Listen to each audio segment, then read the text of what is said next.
What's going on, everybody? It's Marcus Jenkins here on behalf of After School HQ. And again, we're back for another phenomenal spotlight. Today we have Miss Cecily with Girls Hearts on Fire, based out of Tacoma, Washington. And again, we're going to spotlight her and all the wonderful things she's doing. So, for those who are not familiar with all the great work you're doing out there in Washington, can you give everybody a little bit of insight about your organization and the why behind it? Absolutely. And first and foremost, thank you so much, Marcus, for allowing me to be here and share space with you today. I really appreciate all the work that you are doing and giving us an opportunity to be one of the spotlights. Girls Hearts on Fire is my baby. It is my passion project. A lot growing up, honestly, because I'm actually from Tacoma, Washington. So growing up here, I got to know the ins and outs of after school programming and what things were available. And there weren't many things available that were specifically focused on young women. And so while we might not have been finding ourselves in a whole lot of trouble, we also weren't really reaching for the stars. So it was kind of like living in that land of mediocrity. And I wanted to help to fill that gap. So Girls Hearts on Fire was established about 11 years ago now. And it's really to help create a safe space for young women to come learn more about themselves, learn more about others, create a sense of sisterhood, but also very much focused on mental health supports and post-secondary pathways.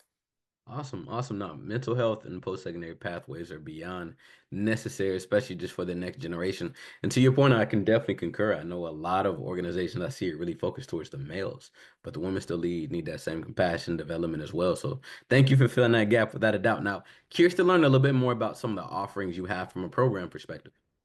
Absolutely. So a lot of the work that we're doing is held in the after school space, and that can happen a few different ways. One of those, we have done after school activities at the school. So we will be housed on site at different schools, elementary and middle school specifically. We have our facilitators who are our staff and trained in-house, but go out into the community and are able to facilitate that programming. All of the programming that's happening on the school sites is also able to happen here at our offices. That way, if we have a contract with the school, but we have students who don't go to those schools, they can still receive those same programming. So we'll have them come in. It's community-based right here at our headquarters, and they can meet with us a couple of times a week, depending on their age group, and receive those same that same curriculum, those same sets of activities. We've also, because that is more of the post-secondary pathways, even starting as early as third grade through fifth grade, our Sparks program, really just kind of setting that foundation. How do we set goals? What are goals? What things do we want to achieve, and who can we put around ourselves to make sure that we have the proper support and guidance to achieve those goals? And then at each of those levels, we go a little bit deeper and help them to really establish, their next steps. And that comes full circle after high school when they're quite literally walking those things out. And then we also do a lot of the mental health supports. And so we have on staff mental health therapists who are able to connect with our young people and do either virtual meetings in person here at our headquarters or out in the community, depending on their comfort level and what feels right for them and their families. Wanting to make sure that when we are talking about what do you want to do when you grow up, one, that's a huge question, and many of us are still figuring that out. Mhm. I feel like I've lived multiple, I've been through multiple different jobs and career choices, and so who can really answer that question? But we want to equip them as much as we can. But one thing I know for sure is before we can really answer that and try to create goals for ourselves, we need to make sure that we're okay here and here. And so wanting to make sure that that's one of those first steps. Let's talk about navigating some of the big feelings that we have when we're younger. I mean, and even now as adults, we have to navigate big feelings, and it's not always hard. I mean, it's not always easy. And so we want to make sure that we can connect them with folks who can relate to them and to help them kind of see a bigger picture and to find their way through. 100%. I always say seeing is believing. And also, Mhm. before you can be an asset to anybody else, you got to be able to stand on your own 10 toes. It's Yeah, something we all learn eventually, right? My absolutely. next question for you would be a little bit more about the demographics. I'm familiar with your program, and it's extremely dope. I want those who aren't familiar to learn a little bit more about the demographics you're working with and really the gap that you all are filling as well. Because I know a lot of times parents of these youth may not necessarily be in their lives. And can you talk a little bit more in depth about that? Absolutely. So in our town, we're stationed on what's called the Hilltop. It's like city center. And so it's a metropolitan area. So we're dealing with inner city youth who a lot of folks will, there's lots of labels that folks will attach to this demographic of youth. Um, and I want to make sure that we are creating a safe space for them with people who look like them, who have walked out the same paths as them, and so that was really, really important. While this is a gender specific program, so that's one of the demographics, right? Is we are focusing mostly on our young women, our girls and young women. But they're coming from the inner city, and there's a lot of challenges that happen out here. I lived the life, and so I already understand that there's a lot of there's opportunity to fall into some of the gaps, and we just want to create a safer and a larger net for the young people that we're working with. We are actually branching out to do some very specific and very intentional marketing to make sure that we can pull in and create safe spaces for our foster youth. And so, wanting to make the same exact groups that we have right now, but specifically for those who are in the foster system. That way, they always have a constant. It's really difficult when you're having to move around from home to home. And we're Mhm. wanting to make sure that even if they have to experience that, in their home life, that in their extracurricular life they'll be able to have a space that they can always come back to and be one of their constants. And so we're trying to be kind of intentional about how do we create these spaces for the young people that we're working with. And while our program says we're open to all girls, all walks of life, come on in and join us. Specifically, what we have seen the most of with the help of the tools from After School HQ and being able to look at that data, we are pulling in mostly BIPOC girls. And that's beautiful because our board is mostly BIPOC women, and that is the community that we're serving. And so I think for them and for us, it's a more comfortable space, right? Because while everyone is welcome, we're seeing a huge influx on folks coming in that are BIPOC and inner city youth. Awesome. Awesome. Now, thank you for sharing a little bit of that. Now, I'm curious to know what are maybe a testimony or two that you could tell us a little bit of a story which has really helped spark you and continue to keep you charged up with all the work. From there, we'll dive into it. I know there's a flip side to it. There's a lot on your plate. There's a lot on executive directors, founders' plates, and juggling a lot of tasks is something that we have to be able to do. But I would love to learn a little bit more about maybe some successful stories, and then we'll talk a little bit about some of the other side as well. Yeah, absolutely. Um, it's kind of funny because I think as adults who are creating spaces for youth, a lot of times we start off, I don't know if I ever did, but a lot of times you hear that narrative of we have something to give to our youth. And I think that the reality is that our youth are, I'm receiving much more than I'll ever be able to give. Like they, because of them, I'm able to continue and want to and desire to continue to create spaces for them to exist completely themselves, to just be. And I feel like a lot of times that is overlooked. One thing that I love about working with our young people is that they will hold you to, one, they'll see right through you. So they know if you're Mhm. genuine or not. Oh There yeah. is no bluffing, hiding behind anything. Um, and I appreciate that because it keeps you on your toes. Mhm. Sometimes you feel like you have to become this thing in order to feel like you have value to give or that you're worthy of sharing out loud. With young people, it's like, no, they just want you. They want a real person showing Mhm. up in the good, the bad, and the challenging, and to just be there with them. And so I think that that's amazing because it helps me to be able to shave off the stuff that happens in adulthood, where you feel like you have to be perfect in order to show up as your best. And it's just not the truth. If when you're genuine, it just happens. So they actually pour into me so much more than I'll ever be able to pour into them, as I am trying to build out programming and really focus heavily on like the administrative side, right? And sustainability. Like those are my that's what I have to think about all day long now. I wish I could be like boots on the ground in the classrooms with our young people more often. That's my happy place. But somebody's got to run this thing.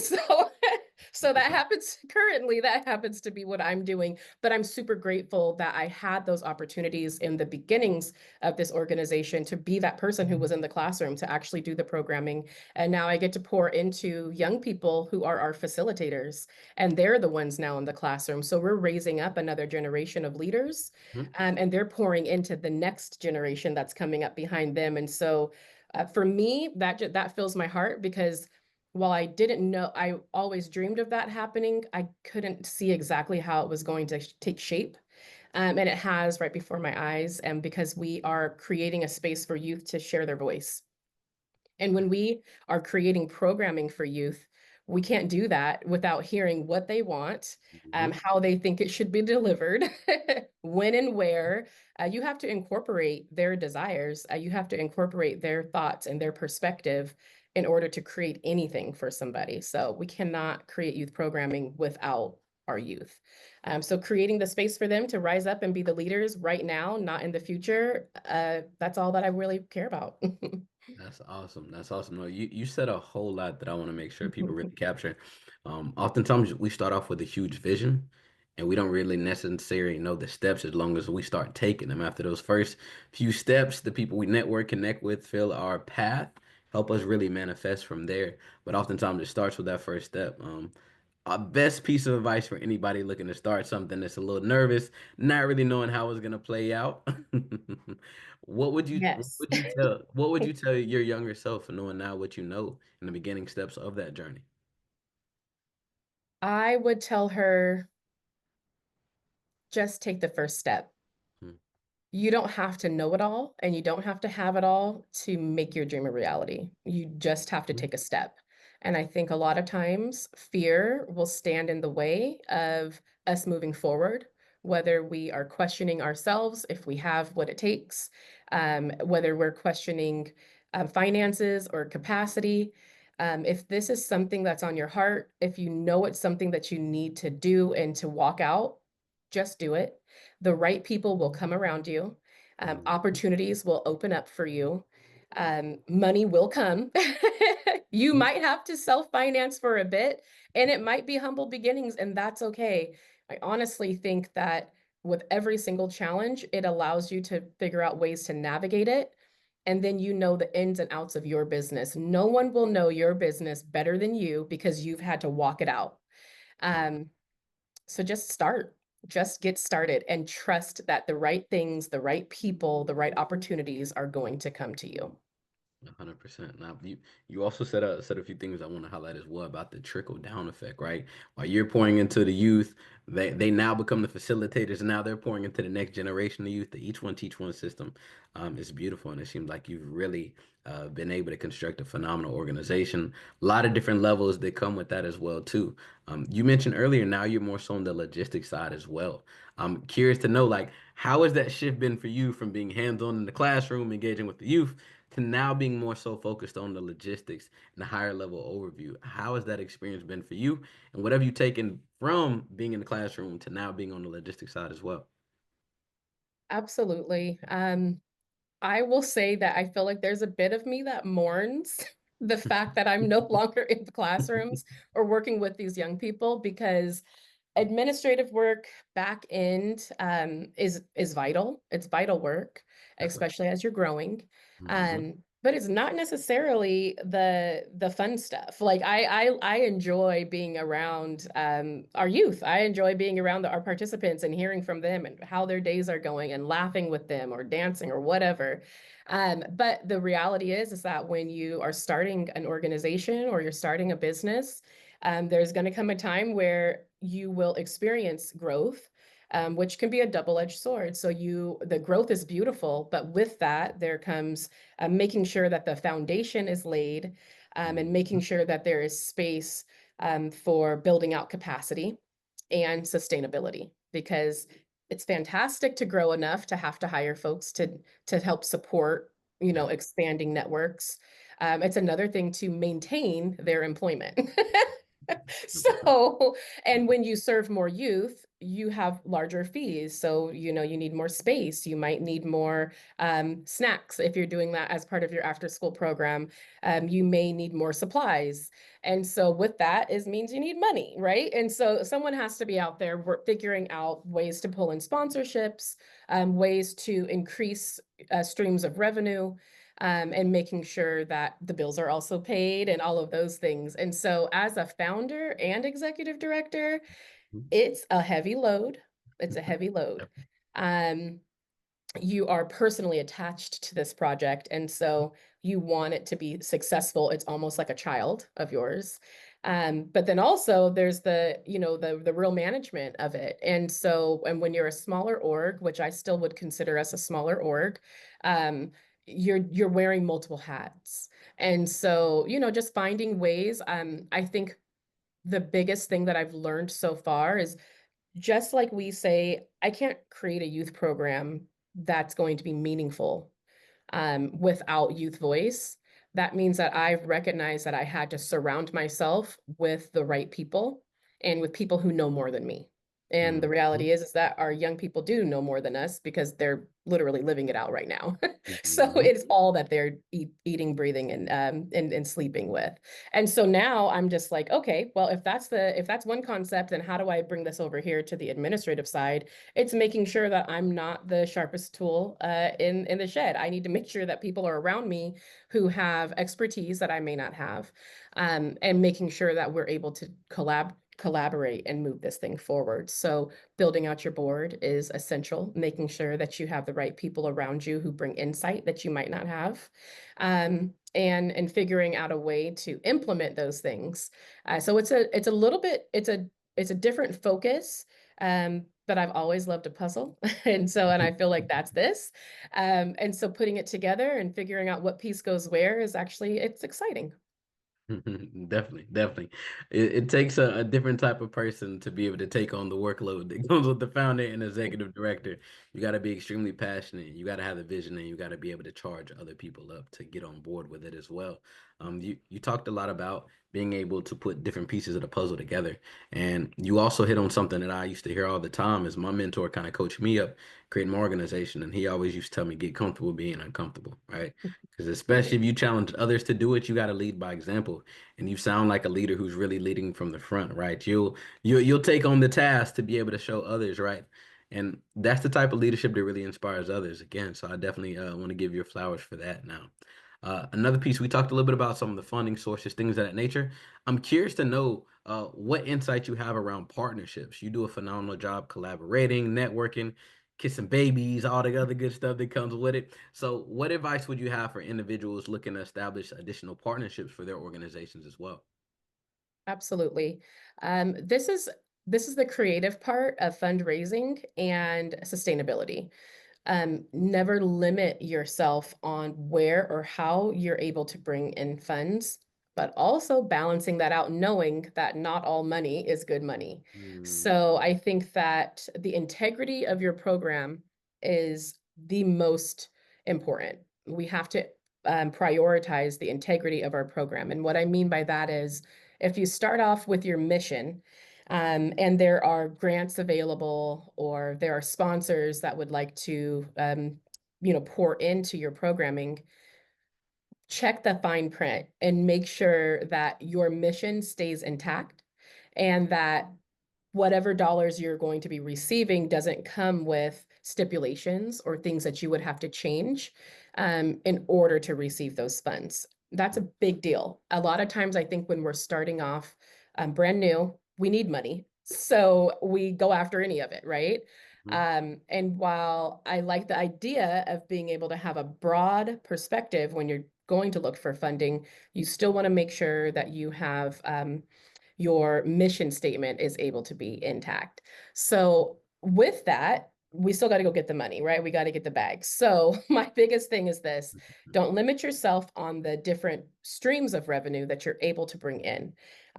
If you have a space, what can you do with that space outside of inviting youth to come in during the daytime? If they're not there, can we rent out the space to bring in additional dollars?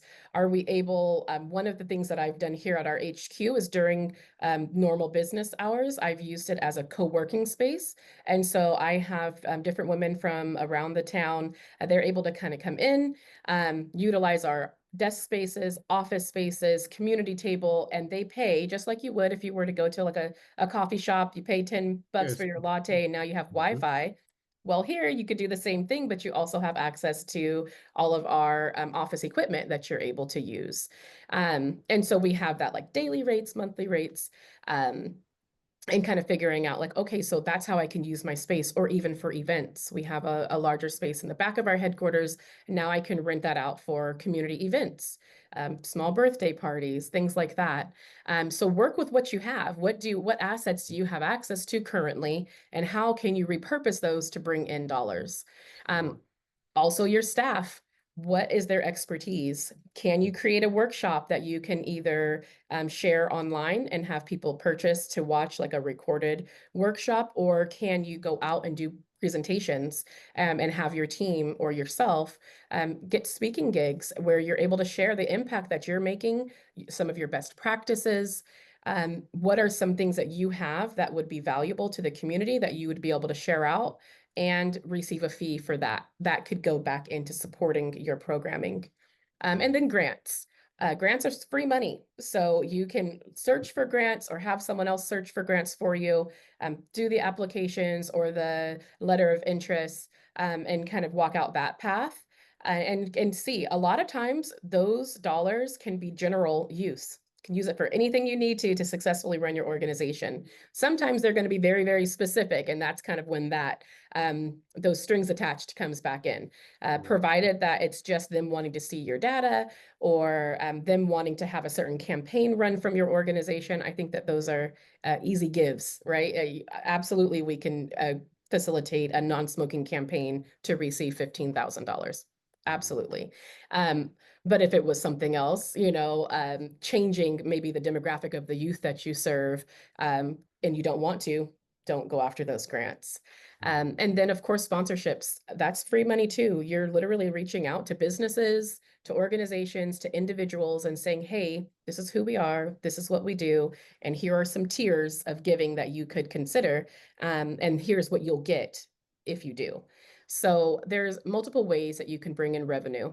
And I say, as when you're thinking in terms of sustainability, you don't want to be stuck on just one large contract or one large grant, because if it goes away, where are you then? So making Mhm. sure that you have multiple streams of revenue. I heard you talk about a lot, but the biggest thing I heard you talk about is like capacity building and how you went about doing that alone. To your point, all money is not good money. And for a small, just starting fresh organization, you're so excited somebody wants to invest in you. You may not think about all the things and strings attached come to it. So thank you for really speaking to that. I think that's something a lot of people don't necessarily consider in the beginning. They're just happy to receive some funds, right? But it's a lot that comes with that, right? So I want to talk a little bit about the leadership style that you have as well. I heard you talk a lot about the youth now being leaders. I'm curious to know, how do you go about, and again, this boils back to the capacity building. How are you going about developing those leaders from within? Because eventually, we want to be able to sit back a little bit more as the leaders of organizations, right? And be the visionaries, but you still need those soldiers to be boots on ground. So I'm curious to know, what tactics did you put in play? And again, just what insight do you have around that internal youth development from a leadership perspective? Absolutely. I think that the biggest piece for us was show up how you want them to. So you can call yourself a leader, but if no one's following you, who are you leading? And so I think that when you are able to show up as your authentic self, when you are able to share rough days or challenging times and how you're working through those, that's how you make impact. And so I think that for Girls Hearts on Fire, when we are bringing women in to support creating this and sustaining this work, that's what we're looking for. Folks who can show up and be fully transparent. Um, and not having to hide that from our youth, because the work that we're doing is to show them that life happens to everyone. at all times. It's how you deal with it Mhm. and who you can find around you that would help to support you through it. I do that too in business. And I think that it makes you more approachable, but not just approachable. It just shows that this is real life. And even if you have deemed yourself successful or others have deemed you successful, life is still going to come at you. And so I think when we take that on and we really just kind of relieve ourselves of the burden of being this outstanding leader and you just be who you are, um, and you show them healthy coping and navigating skills, I think that that's what we're creating here. So it's more of an atmosphere of leadership and of honesty and transparency. And so with our young people, when we have created a program called Aspire, and that is for it's like a internship program, and they're learning how to facilitate. So how do we have intentional conversations with folks where they actually want to participate and it doesn't feel like you're getting lectured, or they don't want to hide in the back, or they do want to open up. So we try to create spaces where they are able to learn some of those facilitation skills and then are able to apply them with the younger generation. And we've also done that with placing them in internships, not just here at Hearts on Fire headquarters, but also throughout our community. So that way they can learn different work styles, office styles, communication, and figure out how they will be able to utilize that in their own lives. But also, what we've done is while we do have a governing board for Girls Hearts on Fire, who mostly consists of adults, we also have a youth board. And they get to hold that same power. They still get to talk about programming and how to create it, how to lead it, um, the logistics of it. They get to share all of those insights. They get to go over budgeting and planning so that way they can understand numbers and not be afraid of big ones because that's just part of their normal conversation, and how to use dollars to progress. And so we have a youth board that also informs our actual board, who is our governing board. And I think that that's important, creating spaces for them to really walk out leadership. It's not about becoming one, it's about having the opportunities to share your voice. That is leadership, is being bold enough to speak out and to speak up and to share your thoughts and opinions. That's what I would consider being a leader. And that's what we're trying to help our young people create. That is awesome. I love that the youth board. Go ahead and get them up to speed, get them acclimated now because this will be the standard. We had some youth that we invited out to our gala, and it kind of aligns with the same mentality. And as they came up, a lot of them were nervous, and we stated like, "Don't be nervous. This is one of the first stages. This is the first of many stages you're going to be a part of." So same philosophy, right? Being able to expose them to it. So this is going to become a standard because over time you're gonna master this. So I love how you got them up to speed sooner than later, right? To be able to add that value and being able to have some of those young voices at the table. They're the ones we're working to serve. So being able to actually give them space, as you said, to hear them out is beyond commendable there. I love that. Okay. As we get ready to kind of close on out, a few more questions. My first question is, what does the future for Girls Hearts on Fire look like? Can you tell us a little bit about some of the upcoming initiatives that I know you're ecstatic about? Absolutely. I'm really excited to start working with our juvenile justice system and creating space just for the young folks who have been involved in that system. And so there are things called diversion programs where instead of having to serve your time in the facility, as long as you're being active in a diversion program and showing up and doing the things, you are able to maintain your freedom, and actually have a chance to turn things around. And so I'm a firm believer of second chances, and especially for our young people, as many chances as they need to get it right. And they just need to have the right folks around them to help dust them off, tell them to get back up, take a deep breath, and let's try this again. And so I'm really excited to dive into that, and establish ourselves as a diversion program. Like I had mentioned a little bit earlier in our time together, is really focusing and creating a safe space for our foster youth. So that way they are in a group of folks who are experiencing similar things that they are, similar challenges. And And hopefully, this is our big thinking is to be able to establish chapters around the US. And so we have a couple of folks in different cities who are very interested in having a chapter of Girls Hearts on Fire established there in their hometowns. And so I am working to build out what that looks like, what the bones of that looks like in trainings. So that way it's not just something that's housed here, but in any community that sees a need to create a space for young women. We'd love to be able to share with them our best practices, what's worked for us, help them figure out what's going to be best for their specific communities, and utilize our curriculum. Awesome, awesome. Thank you for truly being a vessel and planting seeds that I know will sprout and really pay dividends long term. Now, um, I know we are connected via After School HQ, but I'm curious to know what has been your experience with the solution, and why is it something that you actually chose to leverage for your organization? Yes. Well, when we're talking about sustainability, people want to know your numbers. They want to know who you're serving, how often, how many, and with you can for a long time we used paper sign-in sheets, then we got savvy and started using Google Forms.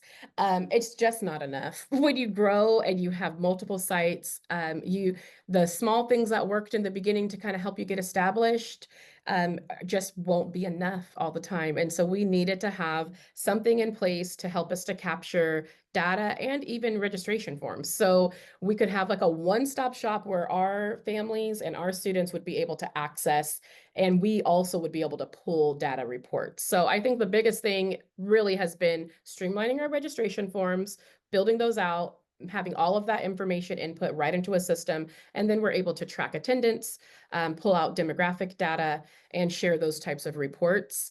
It's been a godsend. We needed this. We are able to go after larger grants now because they want detailed reporting. And beforehand, that would have taken a lot of effort to try to put that together ourselves. Now it's a click of a button, you pull out your report, and you're able to share that information. So it's opened up additional funding opportunities for us as well. Awesome, awesome. Well, we talk about building capacity throughout the whole conversation. It sounds like it's allowed you to do that. Also, know you talked about wearing a lot of different hats as well. So I'm hoping that's one you've been able to kind of alleviate a little bit as well, so you could be more boots on ground, Mhm. and really plan out those logistics as we talked about as well. So, last but not least, my very last question: for those who are interested in supporting Girls Hearts on Fire, I know you talked about expansion, things of that nature. Where can they connect with you at so they can continue to support the vision in which you have? Absolutely. Find us on our website. It's girlsheartsonfire.org. We're also on Instagram, Facebook, and TikTok still. And so find a way to connect with us in any of those platforms on our website. My contact information is there and would love to set up time to share more. Go through our website. If you have any questions, there's also a contact form there. Awesome, awesome. And very last question.